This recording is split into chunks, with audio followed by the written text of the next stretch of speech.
خير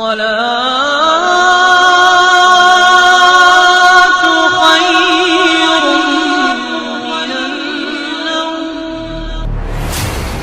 السلام علیکم ورحمۃ اللہ وبرکاتہ. آمد 11ویں شریف. محبان حضور محبوب سبحانی قطب ربانی شہباز لامکانی سیدنا شیخ عبد القادر جیلانی رضی اللہ تعالیٰ عنہ آپ سبھی عاشق رسول صلی اللہ تعالیٰ علیہ وسلم کو مبارک ہو.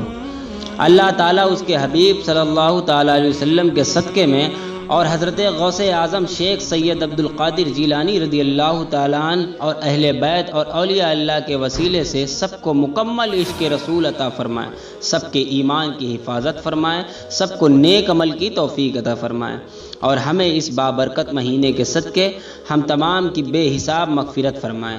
حضرات محترم، ایک بہت مشہور واقعہ حضور غوث پاک رضی اللہ تعالیٰ عنہ کے والد گرامی کے حوالے سے آپ تک پہنچاتا ہوں. انشاءاللہ ایمان میں تازگی پیدا ہو جائے گی. حضرت سید ابو صالح مسعود غازی جنگی دوست رضی اللہ تعالیٰ عنہ کے حوالے سے یہ واقعہ ہے کہ ایک دفعہ دریا کے کنارے عبادت کر رہے تھے. کھانا کھائے ہوئے 3 دن گزر چکے تھے. ایک سیب دریا میں بہتا ہوا دکھائی دیا.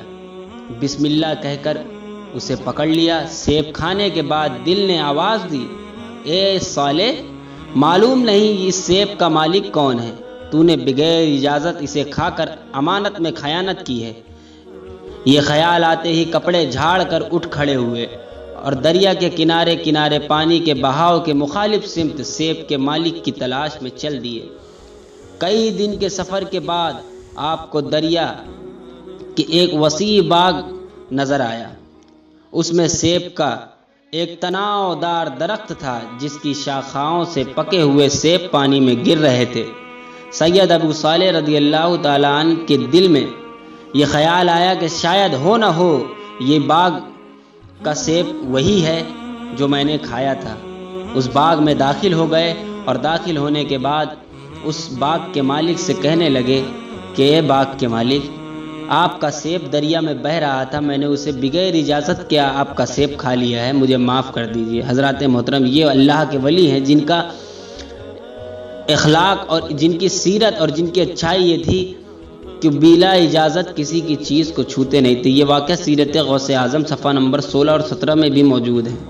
اللہ تعالیٰ کی بارگاہ میں دعا ہے کہ مولا ہمیں اسی طرز زندگی کو اپنانے کی توفیق عطا فرمائے. السلام علیکم ورحمۃ اللہ وبرکاتہ.